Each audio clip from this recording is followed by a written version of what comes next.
man, it's hot. Yeah, it is. I think I'll get a peach. Would you like one? Yeah, I'll take one. You know, it wasn't too many years ago. A couple of riders pulled into one of these sleepy little southern towns. Everybody's heads would be turning saying, uh-oh, here comes trouble. But in the 1980s, a lot of that started changing. People started realizing that it wasn't so much how many wheels you rode in on or what you wore, but what was right here in your heart. Let me tell you something, son. Beneath the leather and the beards, there's some really big hearts. You're right about that, Dad. And don't forget about the ones that don't have beards. There's a lot of ladies out there riding around, too. That's true. Harley-Davidson also went through a bit of a change. Now, it's pretty hard to explain a phenomenon, especially while it's still going on. But what we do know is when it all began.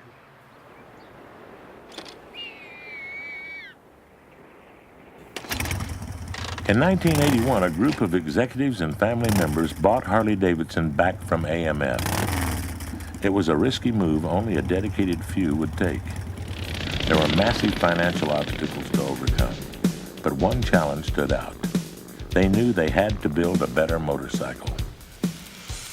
New production and quality techniques, some borrowed from the Japanese, were put into operation. But more importantly, there was a new attitude of cooperation and purpose among workers and management. Every motor company employee, no matter how high up, went to rallies, met with riders, and learned firsthand what was wanted in their bikes. They forged the strongest link ever seen between manufacturer and consumer. And when the evolution of Blockhead motor appeared in 1984, people began to notice. They had made a better bike, a design that maintained the heritage of the past but linked it to the technology of the future. The Harley faithful were ecstatic. No longer did they have to make excuses for their machines. But something else was happening. America's attitude towards riders was undergoing a major change. The rebel look started turning up in club scenes around the world. Punks, metalheads, rockers, they all embraced the motorcycle as their symbol. Rebellion was now in fashion, and some of these folks even started riding. But the real breakthrough came in 1985 with a major motion picture set in the world of hardcore bikers. I'm not going. Why? I don't have anything to wear. Oh, I've got the same problem all the time. Hey, it's my goddamn graduation. It may not mean much to you guys, but it's a big deal to me. Better remember who you are, boy. You ain't no citizen like that friend of yours. What's that kid's name? All the lizards on his shirt? Eric. Like him. What's the matter with your jeans, for Christ's sake? I can't wear jeans to my graduation, Garth. Oh, bullshit, Rock. Give me another beer and we're going to your graduation. Mask exploded the old villain image of motorcycling, finally presenting riders as real people with real values. We all chipped in, and Gar picked it out. But you gotta wear it.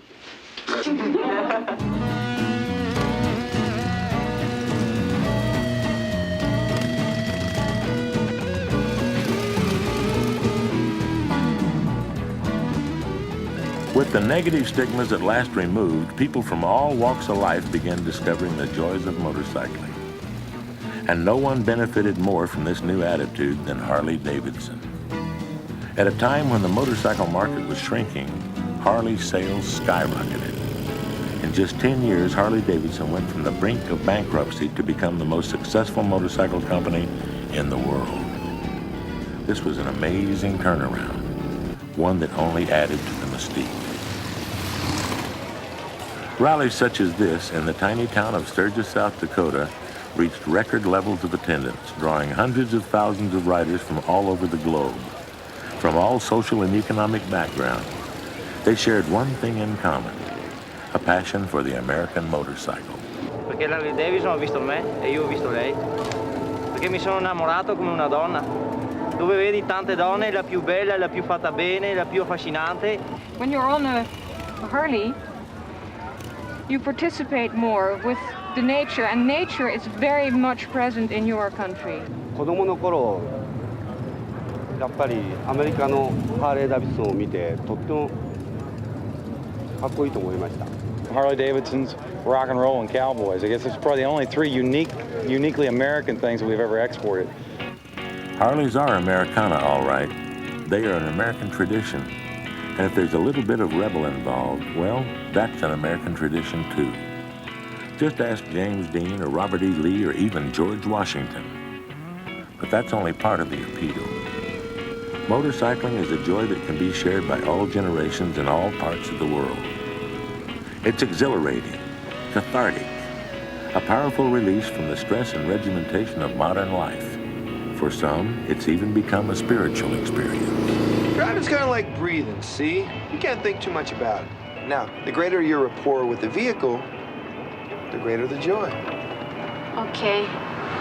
Take my bike. Why do I have a hog? I could get from A to B in a station wagon, a minivan, a moped, right? But for me, a Harley-Davidson, that's the ultimate driving machine. I think, therefore I do. I can go 50, boom, boom, I'm going 50. I like the smell of the exhaust, I like the rumble. I lean into a curve, she's there for me. This is interesting. This is very interesting. Yeah, things have definitely gotten interesting. I doubt Bill Harley and the old Davidson boys ever imagined their people movers would be moving people in quite this way. But there is a definite poetry to riding, and in the modern motorcycle world, it's made its way into verse. Outside of Sturgis, off Interstate 90, the Holy Ranger met up with lost riders. I don't think that French guy would want to tell these folks they aren't cultured. We've sure come a long way from the wild one in Hollister. Nowadays, riders are more apt to be raising money for charity than terrorizing a town. And that dude on the tricked-out chopper might be your college professor, or even your mom. Today, Harley-Davidson has a unique place in our society. For those who don't ride, it's a reaffirmation of our ability to adapt and achieve. A powerful example of tradition serving progress.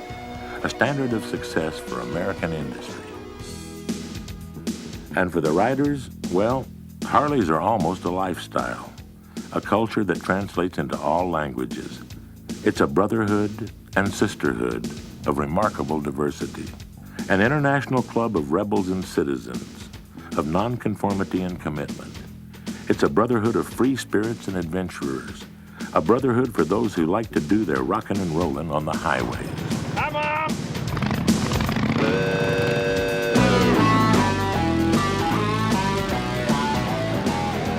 Today's riders are part of an international heritage that began over 100 years ago.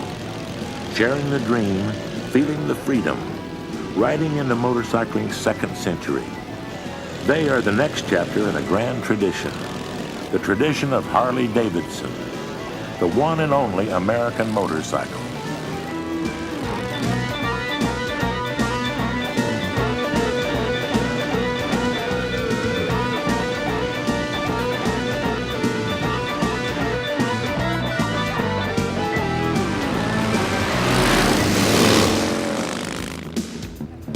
It's truly an adventure. It's not just getting from A to B. If you go on an automotive vacation, it's when are we going to get there? If you go on a motorcycle vacation, it's, God, this is great to be out here. I am a biker, you know. I feel good when I drive the bike.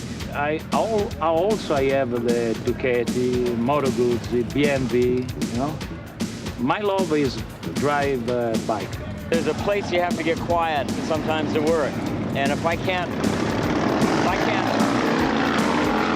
find that quiet place, I get on my bike. Running, swimming, riding bikes, riding horses, riding motorbikes, driving trucks, or just getting out in your sports car or driving your family car down the road. It's all the same attitude. I think it's a search for freedom. We used to drive along, go across country and everything, and I'd be looking at in the rearview mirror, and all these bikers are coming out, and I said, oh my God, here they come. And my wife would say, oh God, get out the 44 Magnum, honey. You know, and the kids are saying, Daddy, boy, that looks like fun. I said, yeah, just don't look at them. Don't look at them. Now, I go up next to cars, I go, hi, how you doing? They go, oh Lord, he's gonna eat me alive. But it's not that way. I hope the sport remains fun, F-U-N. That's all important. And These things look neat, they sound good, and they're an absolute blast to ride, and I hope that goes on forever, and I think it will. We would talk to our old man about Harleys, because he used to ride around town with Eddie Cochran and Gene Vincent around Hollywood. And we always talked about getting bikes, and unfortunately he passed away before we could do that. So this is kind of a dream come true for us. Girls like them. That's amazing, of course. Every time I buy the motorcycle, the Harley-Davidson, I sold, I buy, I sold, you know, it's my fever. It's a feeling, and you have to do it to feel it.